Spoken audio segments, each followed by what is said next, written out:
The day I learned my inheritance was gone, my mother did not look at me. She stood by the kitchen window, watching snow melt along the edges of the driveway, as if the truth would dissolve if she avoided my eyes. That was the first betrayal. Not the money, not the paperwork, the silence. Have you ever felt erased by the person who gave birth to you? That morning did not begin with shouting or drama. It began with calm voices, careful words, and a decision that had already been made without me. My name is Elena Brooks. I am 31 years old. I grew up in Ohio, in a quiet town where people smiled politely and hid their cruelty behind family values. My mother, Margaret Brooks, raised me alone after my father died. That is the story everyone knows. What they do not know is how grief hardened her, how love became conditional, and how I learned early that affection could be withdrawn like money from a bank. My cousin, Rachel Miller, is the opposite of me in every way. She is loud, charming, and always positioned perfectly in photographs. She knows how to perform gratitude without feeling it. From the outside, we looked like family. From the inside, we were competitors in a game I did not know I was playing. The house we lived in had belonged to my father. He built it with his hands. I remembered him measuring the walls, painting the porch, and promising me that one day this place would always be mine. Those promises stayed with me long after he was gone. I believed in them. That belief would cost me everything. The kitchen smelled like coffee and old wood. The clock above the stove ticked, louder than usual. I stood there holding my mug, waiting for my mother to speak. She finally said my name. Not gently, not warmly, carefully, comma. She explained that she had made a decision about her estate. She said it was practical. She said it was fair. Fair is a word people use when they know something is wrong. She told me that Rachel needed stability, that Rachel had more potential, that Rachel would take better care of family property. I listened without interrupting. Inside, something folded in on itself. There was no argument, no explanation from me, no defense. I had learned long ago that emotional reactions only strengthened my mother's resolve. She interpreted calm as weakness. She always had. So I stayed calm. But calm does not mean empty. That afternoon, Rachel arrived unannounced. She walked through the door like she owned the place already. Her smile was rehearsed. Her sympathy sounded borrowed. She hugged me briefly, her arms loose, her body angled away. That was when I understood something important. This was not a sudden decision. This had been planned. My Aunt Linda Miller, Rachel's mother, called later that evening. Her voice was sweet. Her words were sharp. She congratulated my mother. She praised her wisdom. She did not mention me once. That omission hurt more than any insult. That night, I lay awake in my childhood bedroom, staring at the ceiling fan. The same fan my father installed. The same fan that hummed softly, like it remembered me. I replayed every memory, every sacrifice, every moment I chose family over myself. I realized something painful.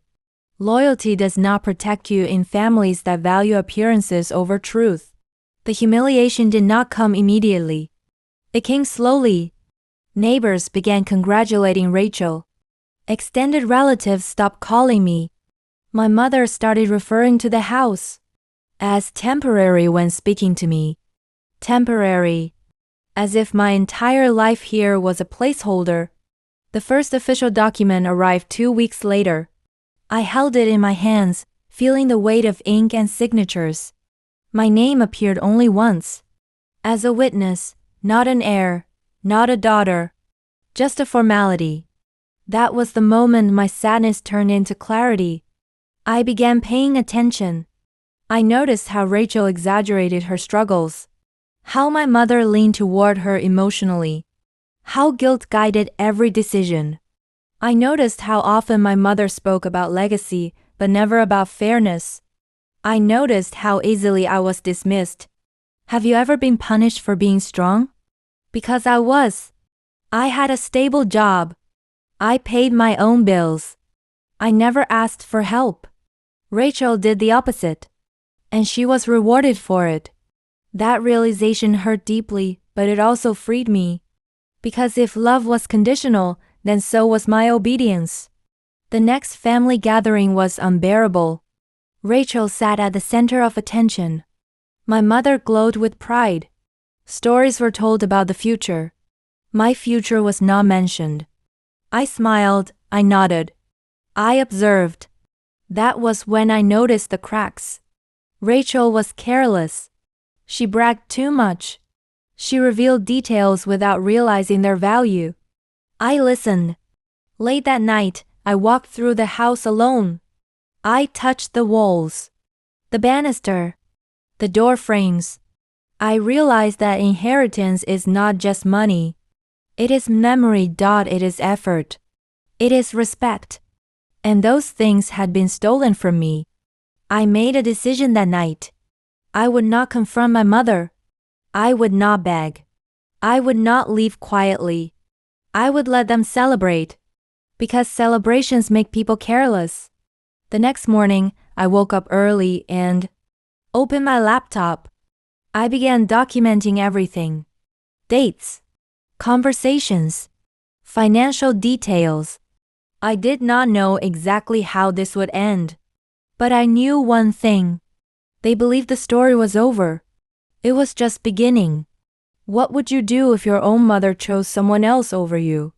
Would you walk away to protect your peace, or stay silent and prepare? The hardest part about betrayal is not the loss itself. It is watching the people who hurt you grow comfortable with it. After the paperwork was signed, something shifted inside the house. Not loudly, not suddenly, but permanently. I was no longer a daughter with a future. I was a presence to be managed. Have you ever felt yourself slowly being pushed out of your own life? Nothing explodes yet, but everything changes. My mother began reorganizing the house. Not physically, emotionally. Decisions were made without informing me. Conversations stopped when I entered the room. Plans were discussed as if I was temporary. She started referring to Rachel's future responsibilities casually. Maintenance, renovations, long-term plans. Plans that used to include me. I listened quietly. Silence became my shield. Rachel leaned into her new role quickly. She visited more often. She spoke with confidence she had never earned. She walked through rooms as if memorizing them. That behavior revealed something important. Rachel did not see this as inheritance. She saw it as victory. And people who feel victorious always make mistakes. My Aunt Linda visited one afternoon with baked goods and forced warmth. Her eyes scanned the house with interest, not nostalgia. She spoke about how lucky Rachel was. She praised my mother's wisdom again. Still no mention of me. I realized then that I had been quietly removed from the narrative. That hurt more than losing the property. I continued my daily life as if nothing was wrong. I went to work. I paid bills. I smiled when required. That normalcy confused them. They expected anger. Tears. A dramatic exit. Instead, I stayed. And my staying unsettled them. At night, I documented everything. Every comment. Every financial hint. Every contradiction. I noticed patterns. Rachel talked big but handled little. She relied on my mother for everything. She had debts she joked about. Responsibility she avoided. That information stayed with me. One evening, I overheard a conversation that changed my understanding completely. My mother spoke about accelerating the transfer. About ensuring Rachel was protected just in case. Just in case of what? Me? That realization burned quietly. I was not just overlooked. I was considered a risk. Have you ever been treated like a threat simply for existing? I understood then that fairness was never part of this equation. Fear was. I started noticing small financial irregularities. Utility bills paid from unfamiliar accounts. Maintenance expenses inflated. Legal fees that did not align with timelines. Rachel was careless with numbers. My mother trusted blindly. Trust without verification creates openings. Rachel hosted a small celebration dinner. Nothing formal. Just enough people to feel important. I attended.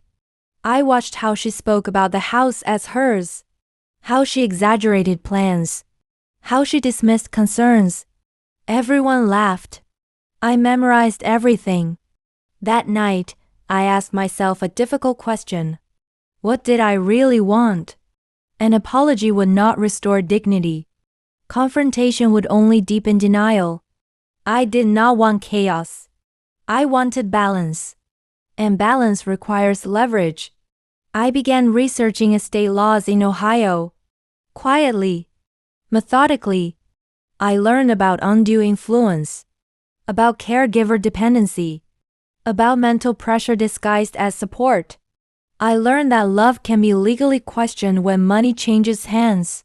That knowledge changed everything. I did not act yet. People make their biggest mistakes when they feel safe.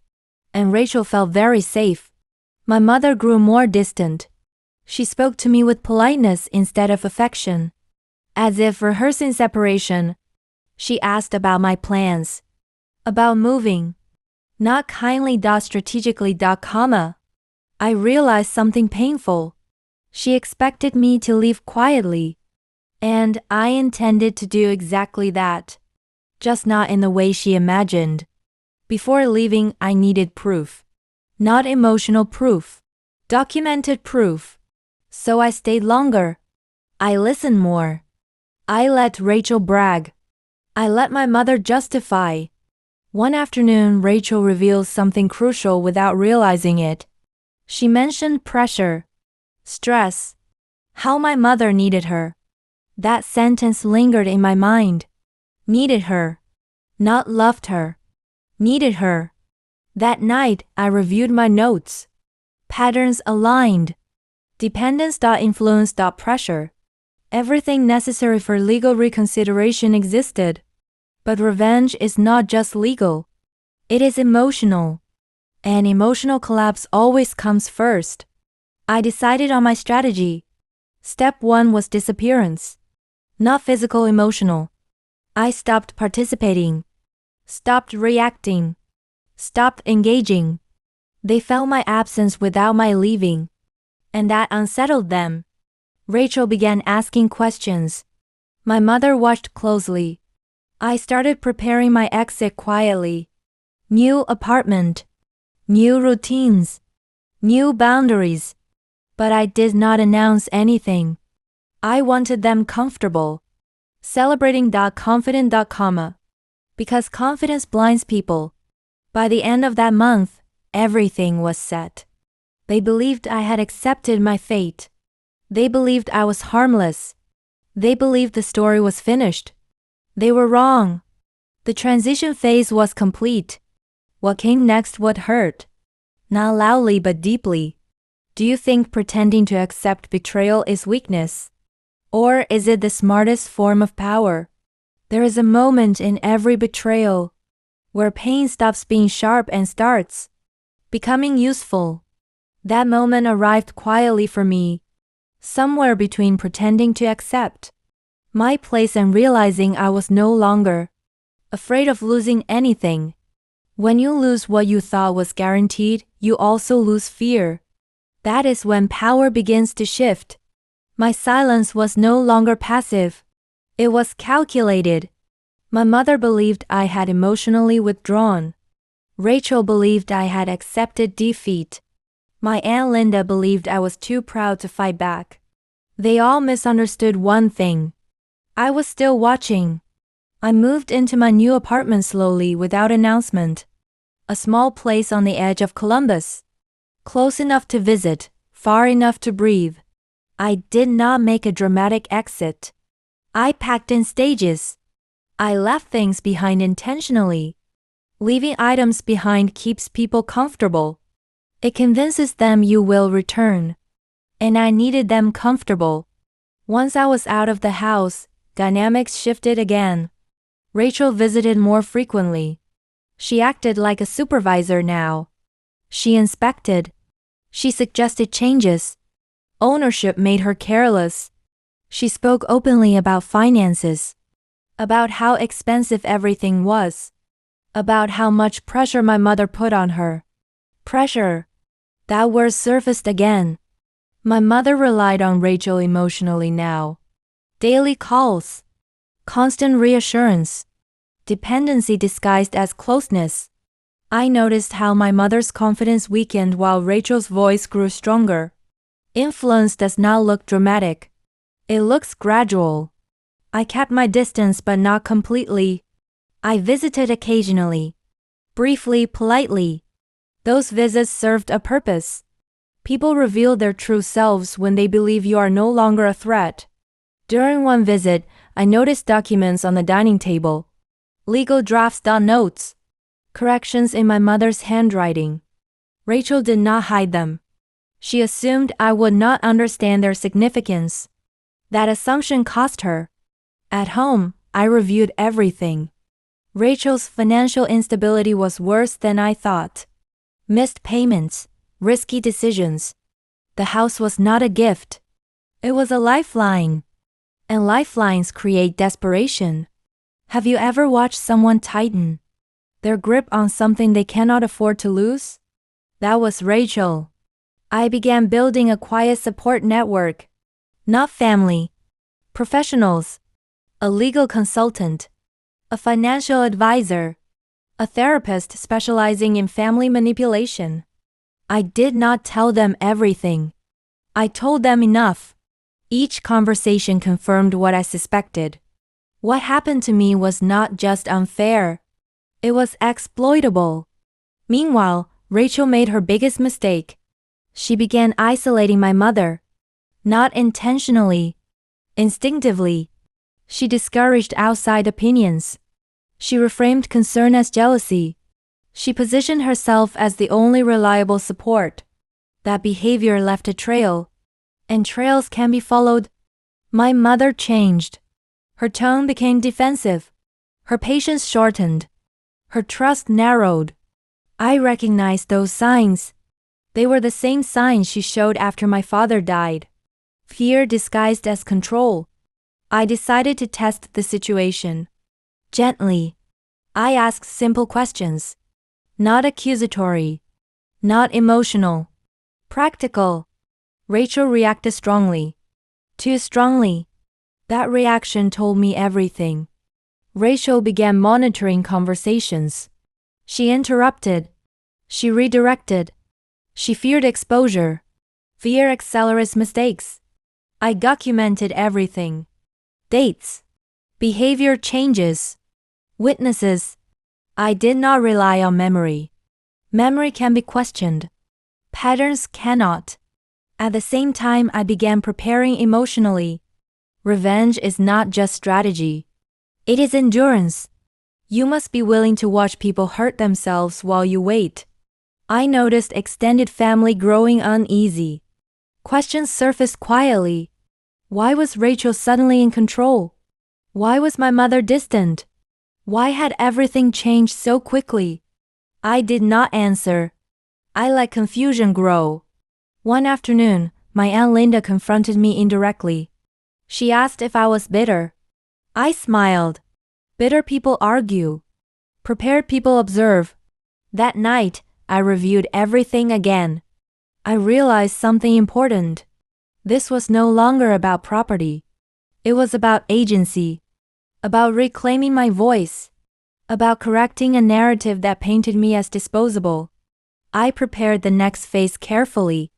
It would not be public. It would not be immediate. It would feel like concern. Concern opens doors anger never can. I scheduled a private evaluation for my mother. Framed as care. Framed as protection. Rachel objected. That objection was documented. I began involving neutral parties. Doctors, advisors, witnesses, people Rachel could not intimidate. The balance shifted again. Slowly, quietly. Power does not move suddenly. It leaks. Rachel felt it. She became defensive, suspicious, aggressive. My mother felt it too. She questioned decisions she once defended. Doubt entered the house. And doubt spreads. I did not smile. I did not celebrate. I waited. Because the final phase was not about exposure. It was about collapse. Everything was ready. They still believed they had won. That belief would be their last comfort. When silence starts to make people uncomfortable, do you think it is because they fear confrontation or because they sense control slipping away? By the time the final phase began, the house no longer felt like it belonged to anyone. Not to my mother. Not to Rachel. Not even to the past they tried to rewrite. It felt suspended. Waiting. And so was I. The first visible crack appeared on an ordinary morning. My mother called me earlier than usual. Her voice was unsteady, though she tried to sound calm. She asked questions she never used to ask. About paperwork. About timelines. About whether things had been rushed. Rushed. That word told me everything. Doubt had finally reached her. Rachel sensed it immediately. She tightened her presence. More visits. More instructions. More control. Control always increases right before it collapses. Have you ever watched someone try to hold water in their hands? I responded differently now. I did not reassure. I did not accuse. I clarified. Clarification feels safe. It invites reflection without triggering defense. My mother listened. That was new. The evaluation happened quietly. Neutral professionals. Clear questions. Documented responses. No accusations. No drama. Just records. Rachel hovered, but she could not interfere. Every interruption was noted. Every redirection recorded. The professionals noticed patterns immediately. Dependency. Influence. Pressure. The same patterns I had lived under for years. Seeing them validated did not feel satisfying. It felt heavy. Because the truth, once confirmed, cannot be ignored. Extended family was informed next. Not emotionally. Factually. Changes in behavior. Concerns. Documentation. Rachel protested loudly. That only made her look worse. My mother began withdrawing from her. Slowly. Confused. Ashamed. She started remembering things. Conversations. Decisions. Moments she had dismissed. Memory returned like color after darkness. One afternoon, she asked me a question that changed everything. She asked why I never fought her. Not angrily. Genuinely. I told her the truth. That fighting would have hardened her. That silence allowed her to see. She cried quietly. That was the first time in years she cried without anger. Rachel unraveled fast after that. She argued. She blamed. She panicked. Fear makes people reveal their motives. Every word she spoke confirmed everything. Legal steps followed. Not aggressively, correctively. Reviews. Revisions. Reconsiderations. The documents that erased me were questioned. The influence behind them was exposed. The house did not change hands dramatically. It returned quietly. Legally, properly. My name was restored where it had always belonged. Rachel did not attend the final meeting. She could not. The celebration she once planned for herself dissolved into silence. No confrontation was needed. Her absence said everything. My mother apologized. Not dramatically. Not publicly. She admitted she confused dependence with loyalty. Fear with love. She admitted she underestimated me. That admission mattered more than the property. I did not gloat. I did not punish. Revenge does not always require destruction. Sometimes it requires correction. I walked through the house alone that evening. The walls felt different. Not triumphant, honest. I realized I was no longer angry. I was finished. Rachel moved away within months. Not out of shame. Out of necessity. She no longer had leverage. And without leverage, she had nothing to offer. My relationship with my mother changed. Not perfect, but real. Boundaries replaced control. Respect replaced fear. I kept my apartment. I kept my independence. The house was no longer a symbol of ownership. It was a choice. And choice is the truest form of power. Looking back, I understand something now. Betrayal hurts most when you believe love protects you. But clarity arrives when you realize self-respect must come first. I let them celebrate. I let them believe they had won. Because people reveal their truth when they think the story is over. Silence is not surrender. Sometimes it is strategy. If someone in your family quietly erased you, would you confront them immediately? Or would you wait until the truth spoke louder than your anger?